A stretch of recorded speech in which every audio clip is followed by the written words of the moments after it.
테너 박모세라고 하는 성악가의 찬양이었습니다. 우리 곽 집사님 전문가 입장에서 볼 때 노래가 어때요? 예, 테너라고 이름 붙이기에 좀 어색하죠, 예? 예. 근데 이제 이 노래를 부른 이 청년이, 지금 현재, 태어나서 사흘 만에, 사실은 대뇌의 70%를 잘라내고, 소뇌의 90%를 잘라내서, 의사가 하는 말이 보지도 못하고, 듣지도 못하고, 말도 못하고, 행동도 제대로 못할 것이다 라고 판정을 내렸던 사람이에요. 그런데 하나님께서 이 사람에게 얼마나 놀라운 계획을 가지고 계셨는지 지금 저렇게 노래를 잘하는 사람이 되었던 거예요. 저는 이제 이 사람을 몰랐는데 이번 주 중에 이 사람 이야기를 아는 분으로부터 듣게 되었습니다. 그래서 도대체 어떤 분인가 하고 제가 찾아보니까 이 놀라운 하나님의 은혜가 있었던 사람이었다는 것을 알게 되었어요. 이 아이가 엄마가 임신했을 때 4개월 만에 초음파 검사를 하니까 검사 거기에 모양이 나타나는데 이 뇌가 이 밖으로 이렇게 나와 있는 거였어요. 그래서 이 아이는 살아서 태어날 확률이 없다. 1% 확률도 없다. 그래서 낙태를 시켜라. 이렇게 의사가 권면을 했습니다. 그래서 낙태하기로 결정을 했는데 며칠 앞두고 엄마가 미약한 태동을 느꼈대요. 그 태동이 툭 느껴지는 순간 이 아이는 낳아야 된다. 어떻게 이 아이를, 이 생명을 끊을 수 있느냐. 그래서 낳기로 결심을 한 거예요. 그리고 병원에 입원하고 퇴원하고를 반복하다가 마침내 아이를 낳게 되었는데 사흘 만에 이 튀어나온 이 뇌, 그러니까 이 뒤통수에 뼈가 형성이 안 돼가지고 이 뇌가 밖으로 밀려 나왔던 건데 이 뇌를 어떻게 할 수가 없어요. 결국은 잘라냈는데 대뇌의 70% 그리고 소뇌의 90%를 잘라냈대요. 그리고 아이가 그야말로 그냥 사람이라고 하는 것뿐이지 정상적으로 성장할 수 없잖아요. 그런데 신기하게도 이 아이가 이제 자라나고 5살이 되면서 겨우 말문이 열렸는데 이 아이가 앞으로 무엇을 하며 살아갈 수 있을까? 정말 우리가 생각할 때에는 이 아이가 무엇을 하며 살지 막막할 거 아니겠습니까? 평생 동안 부모의 돌봄 속에 살다가 부모님이 먼저 돌아가시면 이 아이는 누가 돌볼 거예요? 그러니 부모보다 먼저 또 죽으면 또 부모에게는 또 얼마나 큰 아픔과 죄책감이 있겠어요. 그러니 정말 이 세상 사는 것 자체가 이 아이에게는 너무나 고통스러운 비극일 수밖에 없고 그 가정에 비극이 될 수밖에 없는 상황이었죠.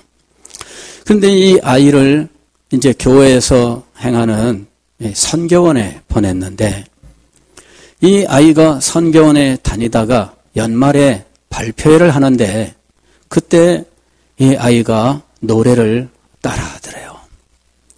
그러더니 제대로 이게 보지도 않고 귀는 한쪽만 희미하게 들리는 상황입니다. 그런데 이 아이가 노래를 부르더래요. 그 목소리가 얼마나 감동적인지 이제까지 이 아이는요 뭐 하나 말해줘도 기억도 못하는 아이인데 신기하게 노래는 듣고 기억을 하고 있었던 거예요. 아이가 마침 선교원 발표회에서 노래를 불렀는데 사람들이 다 감동을 했다는 거죠. 그때부터 이 아이에게 노래를 들려주기 시작을 했는데 노래는 다 기억을 한대요. 노래들도 잘해요. 오늘 뭐 아까 저 정도 노래하는 거 보고 노래하는 것만 봐서는 뭐 제대로 노래 그 잘하는 노래 아니잖아요. 그런데 그 아이의 능력을 보면은 그 노래 자체가 엄청난 노래였던 거예요. 근데 이제 이 아이의 사연이 어떻게 해서 알려지게 됐냐면은 2014년에 이 KBS의 그 노래 프로그램이 있는데 노래가 좋아라고 하는 이 프로그램에 이 아이가 나가고 싶다. 엄마한테 졸라서 그러면 나가보자 하고 나갔는데 그만 1등을 했어요. 그 사연을 아는 사람들이 다 1등을 준 거예요. 그때 이제 불렀던 노래가 있습니다. 사랑을 위하여라고 하는 노래인데 이제 선가곡이 아니라서 제가 이 노래는 안 들었습니다. 다만 그 가사는 굉장히 의미심장해요. 이 노래를 작사, 작곡, 노래까지 한 사람이 사실은 자기 부인 되는 이 부인을 위해서 이 노래를 만들었다 하는 곡입니다. 이른 아침에 잠에서 깨어 너를 바라볼 수 있다면 물 한 개 피는 강가에 서서 작은 미소로 너를 부르리. 하루를 살아도 행복할 수 있다면 나는 그 길을 택하고 싶다. 세상이 우리를 힘들게 하여도 우리들은 변하지 않아. 너를 사랑하기에 저 하늘 끝에 마지막 남은 진실 하나로 오래 두어도 진정 변하지 않는 사랑으로 남게 해주어. 내가 아플 때보다 네가 아파할 때가 내 가슴을 철들게 했고 너의 사랑 앞에 나는 옷을 벗었다. 거짓의 옷을 벗어버렸다. 너를 사랑하기에 저 하늘 끝에 마지막 남은 진실 하나로 오래 두어도 진정 변하지 않는 사랑으로 남게 해주어.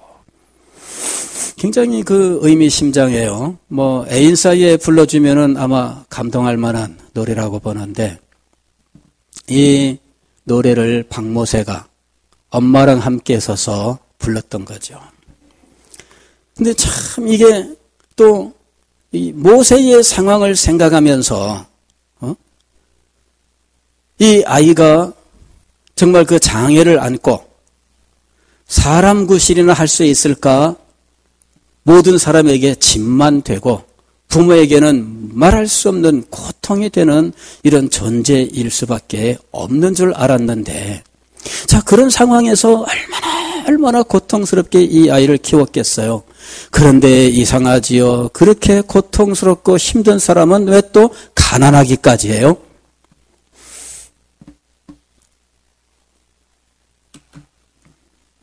반지하 방에서 건강도 안 좋은 이 아이 그 습기가 많고 곰팡이 핀 그 방에서 이 아이를 키우는데 얼마나 피눈물을 많이 흘렸겠어요. 이른 아침에 잠에서 깨어 너를 바라볼 수 있다면 생명이 간들간들한 이 연약한 생명 하룻밤을 지내는 것이 힘들고 어려운 이 생명 내일 아침에도 너를 볼 수 있다면 여러분 아마 그런 마음으로 이 노래를 부르지 않았을까. 하루를 살아도 행복할 수 있다면 나는 그 길을 택하고 싶다.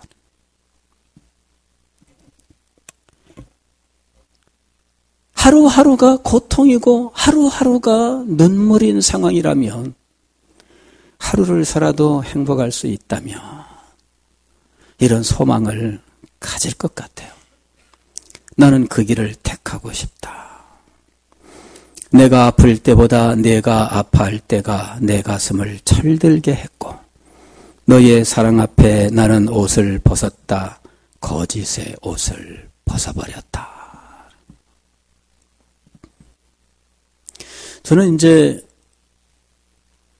이 모세가 참 어머니의 착한 사랑, 아버지의 돌봄, 또 누나가 있는데 이 누나의 희생 속에서 성장을 했는데 그 집에 얼마나 큰 아픔과 고통이었을까.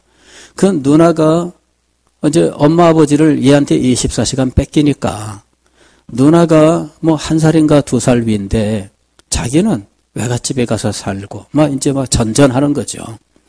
나중에 울면서 그러더래. 나도 아팠으면 좋겠다. 응? 나도 아팠으면 좋겠다. 그러니까는 이 누나도 말할 수 없는 희생을 겪은 거죠. 그러니 이 가정이 하루를 살아도 행복할 수 있다면. 응?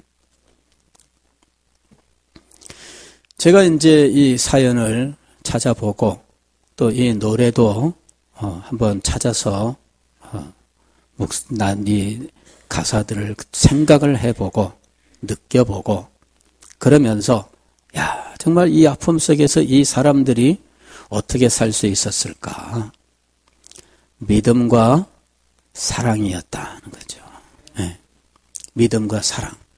이 아이가 태어나면서부터 이 아이의 할머니는 교회에 가서 날마다 기도하며 살았는데 최근에 작년에 나이가 92세라 그러더라고요. 그러니까 70세가 될 무렵부터 아예 교회 가서 아예 처리하면서 사는 거예요. 이 아이 때문에. 그러니까 이 가정은 하나님이 없었으면 아마 못 사는 집이었을 거예요. 믿음이 아니었으면 못 사는 집이었을 겁니다.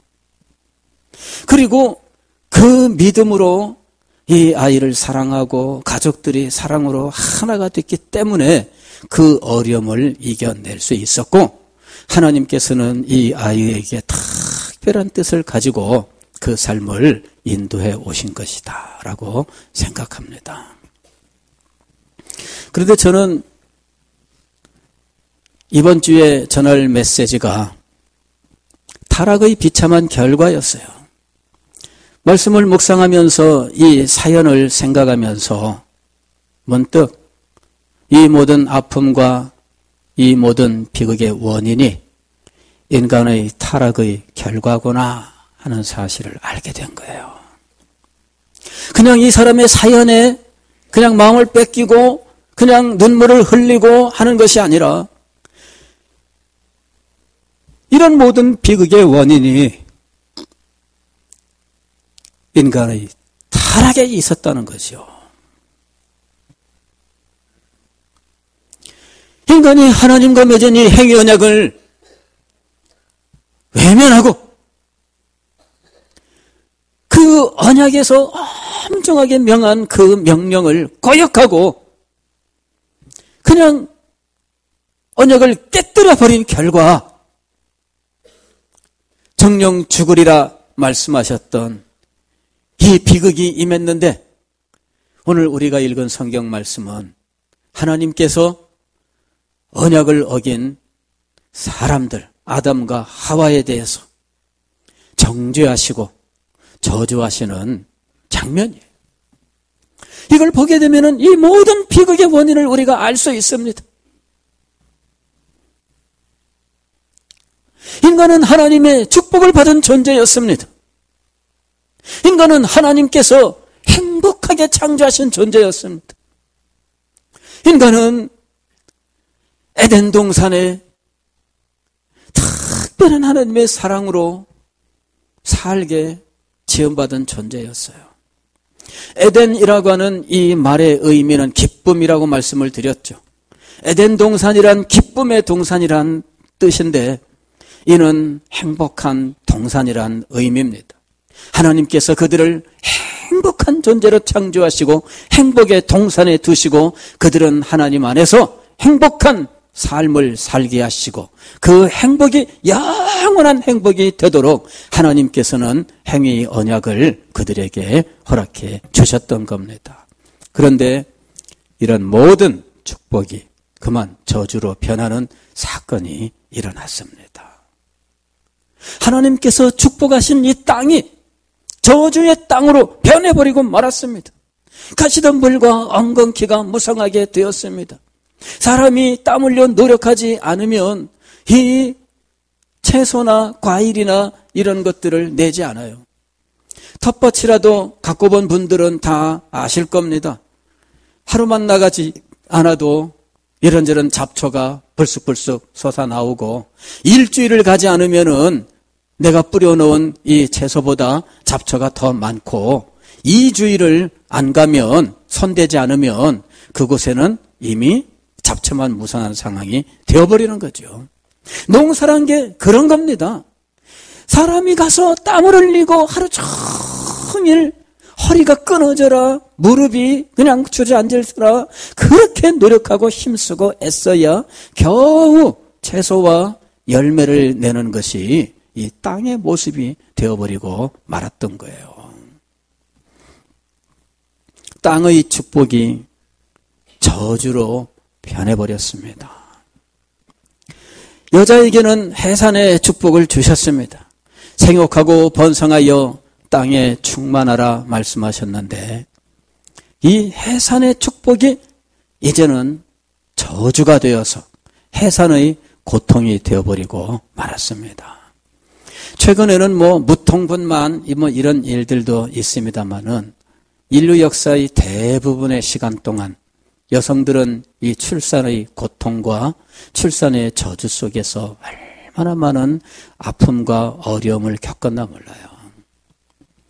과거에 우리 조선시대의 여성들이 출산할 때에는 이 출산하는 그 방을 따로 잡고 그곳에 들어가는데 그곳에 들어가면서 그랬대잖아요. 아유, 내가 저 신을 다시 신을 수 있을까? 왜냐하면은 출산하다 아기만 죽는 게 아니라 산모까지 죽는 경우들이 아주 많았거든요. 말할 수 없는 고통. 이 해산이 축복이 아니라 이것이 저주가 되어버리고 말았어요. 아이를 낳으면 정말 기쁘고 즐겁지만 그러나 이 아이가 저절로 축복이 되지 않아요. 아이를 낳아 놓았는데 이 아이가 부모에게 얼마나 아픔과 고통이 되는지 자라는 동안에 헤헤 웃고 애교 피우고 그래서 이 아이를 보는 엄마 아빠들이 우리의 천재 아닌가 그래가지고 천재일까봐 아주 두근두근 세상에 제일 예뻐요. 아름다워요. 그런데 그 아이 때문에 무진 고생하는 것이 부모의 삶이에요. 남자들에게 노동, 즉 일이라고 하는 축복을 주셨는데 이것이 그만 저주가 되어버렸어요. 일이라고 하는 것은 무엇이냐면은 노동이라고 부르는 것은 우리가 노동판 할 때의 노동이 아닙니다. 인간이 하는 모든 활동을 노동이라고 우리가 이야기를 하는데 그것은 인간이 자기를 실현하는 아주 아름다운 활동이에요.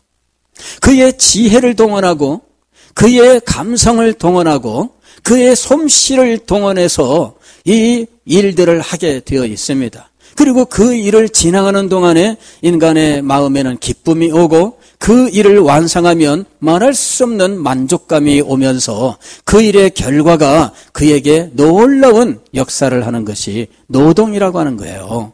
그런데 이 노동이 그만 저주로 변해버렸습니다. 이것이 그만 밥벌이의 수단으로 변해버린 거죠. 먹고 살기 위해서 그저 죽지 못해 하는 일이 되어버리고 마른 거예요. 그나마 일에서 기쁨을 느끼는 사람들은 행복한 사람들입니다. 죽지 못해 합니다. 먹고 살기 위해 합니다. 목구멍이 포도청이라서 이런 식의 말들. 우리 식구들 먹여 살리기 위해서 내가 지금 이 고생을 하고 있다. 그런 것으로 변해버리고 마른 거예요. 노동 자체가 축복에서 저주로 변해버리고 말았습니다. 그나마 그 일도 제대로 얻지를 못해서 늘 고통스러워하고 이 일을 얻지 못하고 그 때문에 늘 배회하는 이런 모습들. 오늘날 우리 사회 청년 실업의 문제가 얼마나 심각합니까? 이게 저주입니다.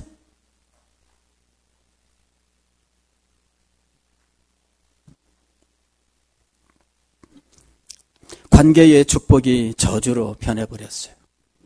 남편과 아내 사이에 있었던 완전한 신뢰와 사랑이 깨어지고 말았습니다. 그들은 벌거벗었으나 부끄러워하지 아니하는 관계였습니다. 그러나 언약을 깨뜨리고 난 이후에는 부끄러워하여 무화과나무로 잎을 엮어 치마를 만들어 부끄러움을 가렸다는 것이, 그 신뢰와 그 사랑이 깨어지게 되었는데, 더 나아가서는 이 관계가 일종의 전쟁 관계로 변해버리고 맙니다. 오늘 16절 말씀을 보면 또 여자에게 이르시되 내가 네게 임신하는 고통을 크게 더하리니 네가 수고하고 자식을 낳을 것이며 너는 남편을 원하고 남편은 너를 다스릴 것이니라. 너는 남편을 원하고 남편은 너를 다스릴 것이니라. 이거는 도대체 말이 안 돼요. 이전에 우리가 쓰던 개역 성경에서는 너는 남편을 사모하고 이렇게 번역을 했었는데 이거를 바꿨어요. 원하고로. 왜? 사모하고 너를 다스릴지니라 하니까 너무나 안 맞아요. 남편을 사모하는데 남편이 그냥 저리 가 무슨 아니 이게 말이 돼요? 이게 말이 안 되잖아요. 너무나 이상하다 이거죠. 그래서 원하고로 바꿨는데 이게 무슨 의미냐 이거죠. 현대의 학자들은 이 말씀을 남성과 여성의 어떤 주도권 다툼 이런 것으로 해석을 하고 있습니다. 즉 여성들이 남성을 자기 마음대로 하려고 하고 남성은 여성을 억압하는 이와 같은 관계, 이것이 지금 이 성경이 말씀하고 있는 모습이라는 것이죠. 한 남자와 한 여자가 완전한 신뢰와 사랑 가운데 살다가 언약을 어기고 타락하면서 이와 같이 대립하고 반목하고 나중에는 투쟁하는 이런 상황까지 가게 되었다는 거예요. 세월이 흐를수록 이것은 개선되기보다는 점점 악화되는 것이 우리의 모습입니다. 최근 우리 사회에서 젊은이들 사이에는 남혐, 여혐이라고 하는 말들이 있어요. 남자와 여자가 서로 혐오하는 거예요. 그래서 여성들은 남성에 대해서 한남충, 한국 남자 벌레 같다 이런 거죠. 남성들은 여성들한테 김치녀 이런 식으로 이야기를 해요. 한국 여자 그 신내 나는 아주 형편없다는 거죠. 아주 난리예요. 이 모든 일들이 점점 악화되어 가고 있는 중이에요.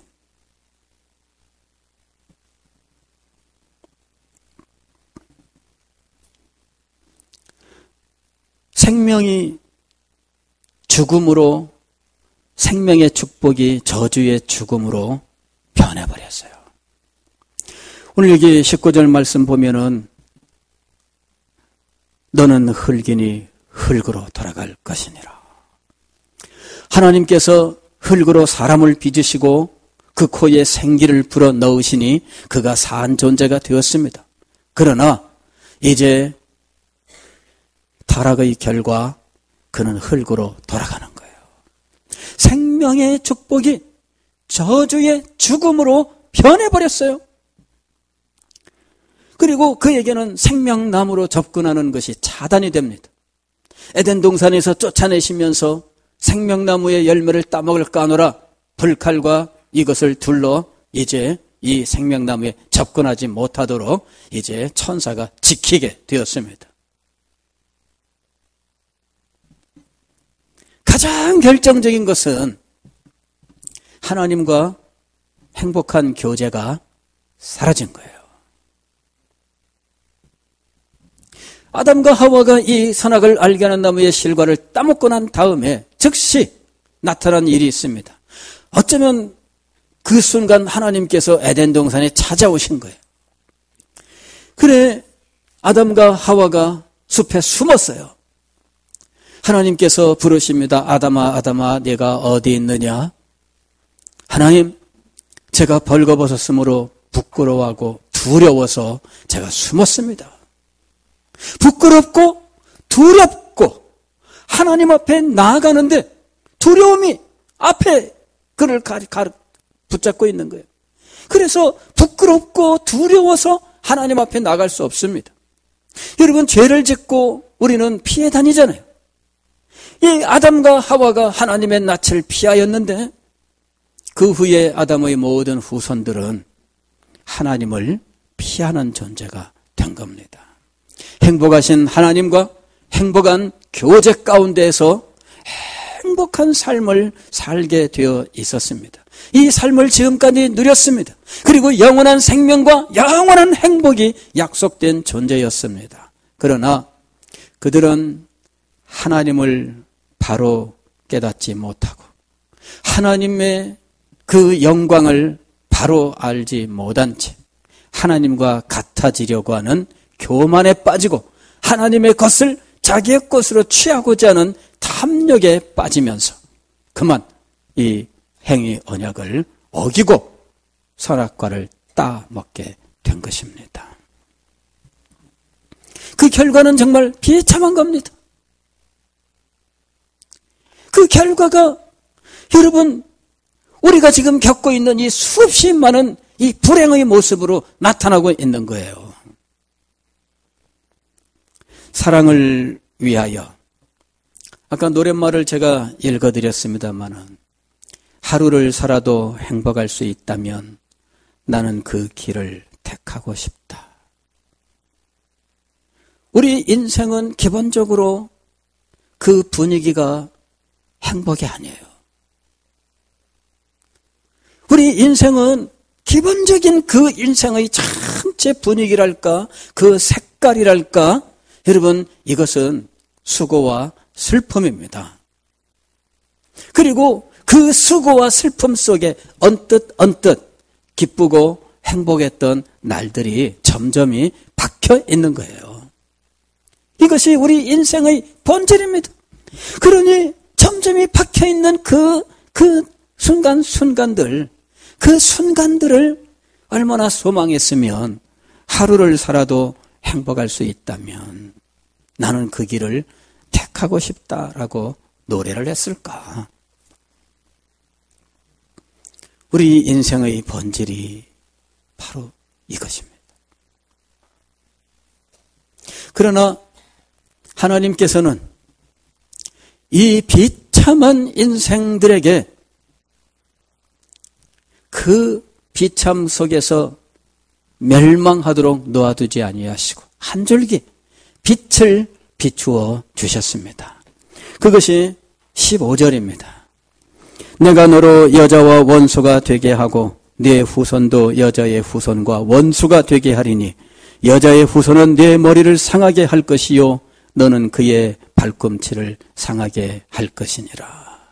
이는 하와를 유혹했던 뱀에게 하신 말씀이었는데 여기서 뱀에게 하나님께서 너는 배로 다니고 흙을 먹을지니라. 그리고 네 후손과 여자의 후손이 원수가 될 것이고 여자의 후손이 네 머리를 상하게 할 것이고 너는 그의 발꿈치를 상하게 할 것이다. 우리는 이것을 원복음이라고 이야기해요. 복음의 가장 원초적인 모습, 최초에 하나님께서 선포하신 복음, 그래서 원복음이라고 부릅니다. 이 여자의 후손의 약속이 이곳에 주어졌습니다. 이 여자의 후손으로 말미암아서 죄악에 빠진 인간들, 이 비참한 이 불행에 빠지고 죽음의 저주 속에 살아가며 이 땅의 모든 아픔과 슬픔과 고통 속에서 눈물 흘리며 신음하는 인생들에게 구원의 소망을 허락해 주셨던 것입니다. 죄의 결과, 언약을 파괴한 결과는 너무나 비참한 것이었지만 하나님께서는 그 가운데에서도 그들을 심판하시고 정죄하시는 가운데에서도 한 줄기 소망의 빛을 남겨 놓으셨습니다. 그러나 그것은 결코 작은 빛이 아니었습니다. 성경 전부 앞으로 우리가 살펴보면서 나아가게 될 때 이 성경은 이 빛으로 점점 밝아지고 그리고 이 찬란한 빛이 우리에게 나타나는 순간이 오게 되는 것입니다. 하나님께서는 이 비참한 인생들을 버려두지 않으셨습니다.